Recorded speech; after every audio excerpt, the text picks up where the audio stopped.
Hello guys, ഇന്ന് ഞാനും എൻ്റെ ബബുലക്കുട്ടനും കൂടെ ഞങ്ങളെ പറമ്പിലൊക്കെ വന്നിട്ട് ഇവിടെ കുറേ കാടൊക്കെ ഇങ്ങനെ മൂടി കിടക്കുന്നുണ്ട്. ഇതൊക്കെ ഇങ്ങനെ വെട്ടി തീരുമാനമാക്കാൻ വന്നതാണ്.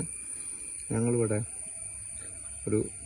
കുറച്ച് കവുങ്ങിൻ്റെ തൈകളൊക്കെ വെച്ച് പിടിപ്പിച്ചിട്ടുണ്ടായിരുന്നു.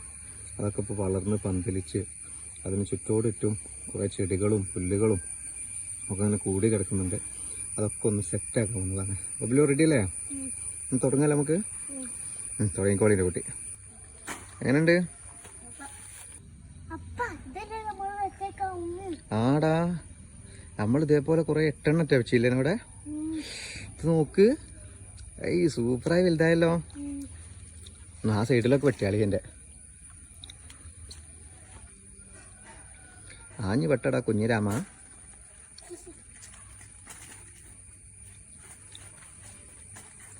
കിട്ടിയോ? ഇതെന്താ ഇലന അറക്കാവൂലോ?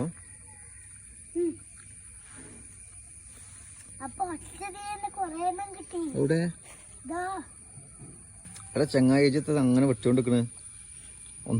ഒന്ന് മുറിച്ചൂടെ അത്? അങ്ങനെ ആറത്തൂടുണ്ട്, ആറത്തൂട്. എന്നാ വേഗം നോക്കിക്കൂടെ. കിട്ടിയോ? കിട്ടുമോ? രാജ്യല്ല, അത് കിട്ടും. മരം കിട്ടുമോ എനിക്ക്? അപ്പൊ ഇത് മരം കിട്ടുന്ന മെഷീനാ?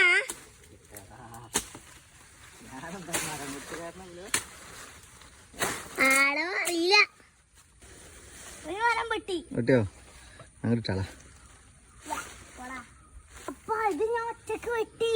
എങ്ങനെ ഇങ്ങനെ ആക്കിപ്പം പവറേ. അപ്പോൾ ഗൈസ്, ഞങ്ങളുടെ യുദ്ധം ഇന്ന് അവസാനിച്ചിരിക്കുകയാണ്. അപ്പോൾ ഞങ്ങൾ വെച്ച 8 കുള്ളൻ കവുങ്ങിൽ 5 എണ്ണം മാത്രമേ ഇപ്പോൾ നിലവിലുള്ളൂ. പിന്നെ മാത്രമല്ല, നമ്മുടെ ഈ സ്ഥലത്തിൻ്റെ ചുറ്റുഭാഗത്തും വീട് കാരണങ്ങളൊക്കെ ഉള്ളത് കൊണ്ട് പിന്നെ നമ്മുടെ ഏരിയ വൃത്തിയാക്കുക എന്നുള്ളത് നമ്മുടെ കടമയല്ലേ. കാരണം മഴക്കാലമാണ്, പല ഇഴജന്തുക്കളും ഉണ്ടാവാം. അപ്പം അത് മറ്റുള്ളവർക്കൊരു ബുദ്ധിമുട്ടുണ്ടാവരുത് എന്നുള്ള രീതിയും കൂടെയാണ് ഞാനും ബബ്ലൂസും ഇന്നിവിടെ വന്നിട്ട് ഇതൊക്കെ ചെയ്തിട്ടുള്ളത്. അപ്പോൾ പോലെ ബബ്ലോ